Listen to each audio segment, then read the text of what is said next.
Perish Song is a move unlike any other in Pokemon. When used, all of the Pokemon on the field get a timer starting from 4 that counts down at the end of every turn. Once that timer reaches 0, the Pokemon faints. There are only a few ways to avoid fainting from this move. Either the Pokemon has to have the ability soundproof so that it is unaffected by the move, or you have to switch the affected Pokemon out. Alternatively, you can prevent Perish Song from being used in the first place by using moves such as Throat Chop or Taunt. Now, there have been plenty of ways that people have used Perish Song in double battles. One of the most common is to have a Pokemon with the ability Shadow Tag to prevent the opposing Pokemon from switching out, guaranteeing the double KO, as long as you can survive the 3 turns. Then, when the final 2 Pokemon are out, you can simply Perish Song the final 2 Pokemon once again. But what if you didn't need to have Shadow Tag to trap the opponent's Pokemon?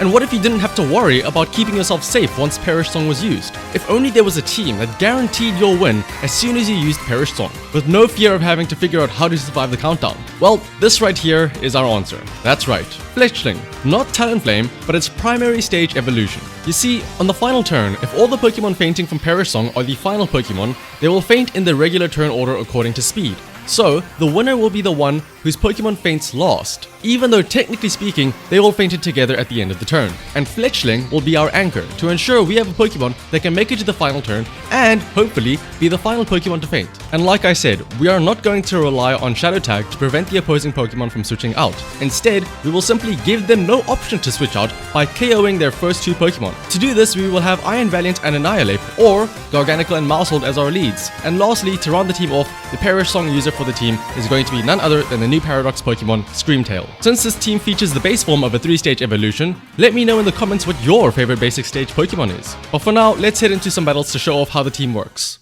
For this match, we are going to start off with Annihilate and Iron Valiant as our leads, and of course, we have to have Screamtail and Fletchling in the back. Something that might be an issue on the opposing team is if they lead with Amoonguss, because our lead of Annihilate and Iron Valiant is reliant on them being able to do a lot of damage on turn 1. But thankfully though, they lead with Palafin and Armarouge, so we are okay. Now both of our starting Pokemon are spec'd to have very high speed. Iron Valiant has a booster energy to increase its speed by 50%, meanwhile, Annihilate is holding a Choice Scarf. For this first turn, Iron Valiant is going to be using Destiny Bond, which means that until its next move, if it is KO'd, then the attacking Pokemon will also faint with it. Meanwhile, Annihilate can use Final Gambit onto the Palafin, which deals as much damage as Annihilate's current HP, which is raised as high as it can be. That's why Amoonguss was a bit scary, because it would have had more HP than Annihilate. He is not manually switching out his Palafin, so that's almost a guaranteed KO from Annihilate's Final Gambit, as Iron Valiant goes first to use Destiny Bond. So now it's a matter of what Armarouge is going to do. If for some reason Armarouge doesn't attack Iron Valiant, then next turn I could have it use Trick Room to make sure it goes last to allow for another chance to take it out with Destiny Bond.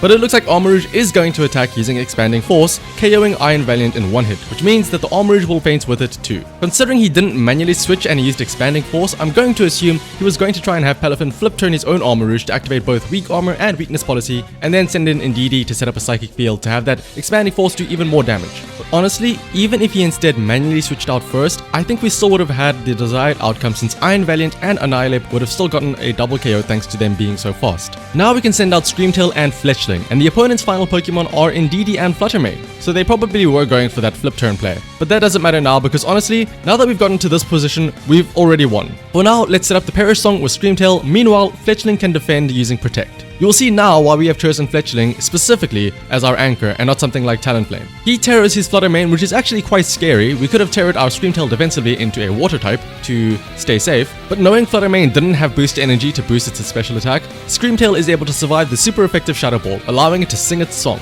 Meanwhile, Fletchling protects the Indeedee Psychic. Now, paying attention to the order in which the Perish count decreases, you'll notice Fletchling is last. Meaning, if all 4 of these Pokemon faint due to Perish Song, Fletchling will be the final one giving us the win. And here is also where the Toxic Orb comes into play and poisons Fletchling. You might be wondering, why on earth am I poisoning my Fletchling? Isn't the whole point that we need to survive? Well, the poison is actually going to help us. First, we can simply have Screamtail protect here, since there's nothing else to do. Meanwhile, Fletchling can use Fly. On anyone, really. And because Fletchling is at full HP, its ability Gale Wings gives flying type moves priority, which is actually interesting in this case because the Psychic Field would normally protect all Pokemon from priority moves, but that would only affect the second turn of Fly, where damage is actually dealt. On this first turn, Fletchling with priority is still able to fly up into the sky, becoming untargetable. This is huge because we now know that both Fluttermane and Indeedee are faster than Fletchling and could have easily KO'd it. so Fletchling gets to survive this turn. Everyone's perish count goes down to 2, and Fletchling also gets hurt by the poison now. For the next turn, once again we can have Screamtail protect again, which, lucky for us actually,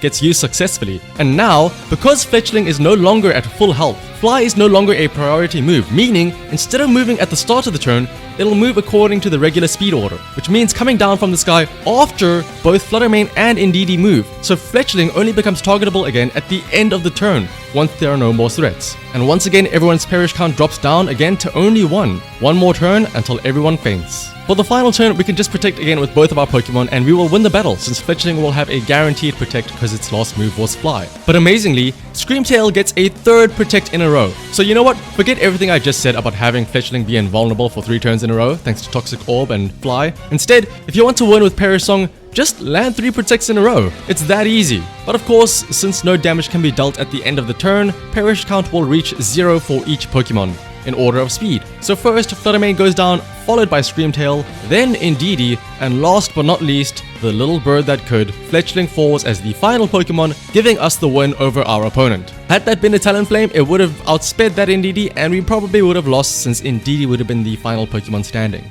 For the next match, instead of Iron Valiant and Annihilate, we will instead lead with Garganacl and Mousehold, which honestly is a bit of a risk because there is a Goldengo on their team, and the only way we'd be able to take it out is if they lead with Goldengo and we use Destiny Bond against it. Thankfully though, they lead with Murkrow and Cyclizar instead. Taking out the opposing lead with Garganacl and Mousehold is a lot more explosive compared to the other 2 Pokemon. We have Garganacl use Explosion, which is boosted not only by a normal Terrestrialization, but also a normal gem, while Mousehold also uses Population Bomb against Cyclizar. This is in case it tries to use Shed Tail to switch out and provide a substitute for another Pokemon, but it looks like once Murkrow uses Tailwind, Cyclizar is only going to use Outrage. Mousehold almost KOs the Cyclizar, but it lives because of its berry. But that's fine because Garganacl gets to use Explosion and wipes out all of the Pokemon on the field, leaving both of us with our final 2 Pokemon. He sends out Tatsugiri and Fluttermane, again, both very fast Pokemon. We can do the same thing as the last match where we have Fletchling use Protect, while Screamtail tanks both the Dazzling Gleam and Muddy Water to use Perish Song. And once again, we've already won at this point, since Fletchling gets poisoned by the Toxic Orb.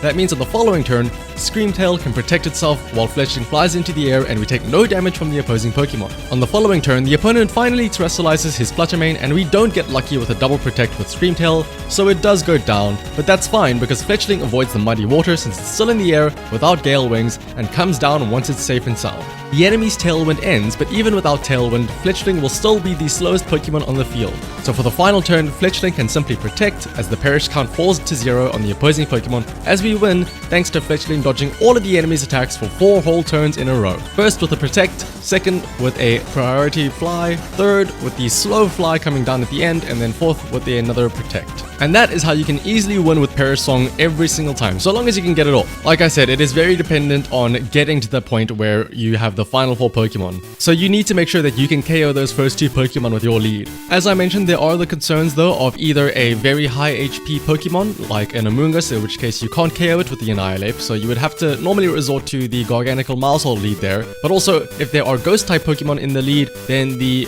Population Bomb and Explosion will not be effective against that type of Pokemon. But hopefully you enjoyed this team though, and if you would like to try it out yourself, here is the rental team. But if you enjoyed this team showcase and would like to see some more wacky teams, please consider liking and subscribing to be notified for future videos. It really helps out. And until next time, thank you, and bye bye.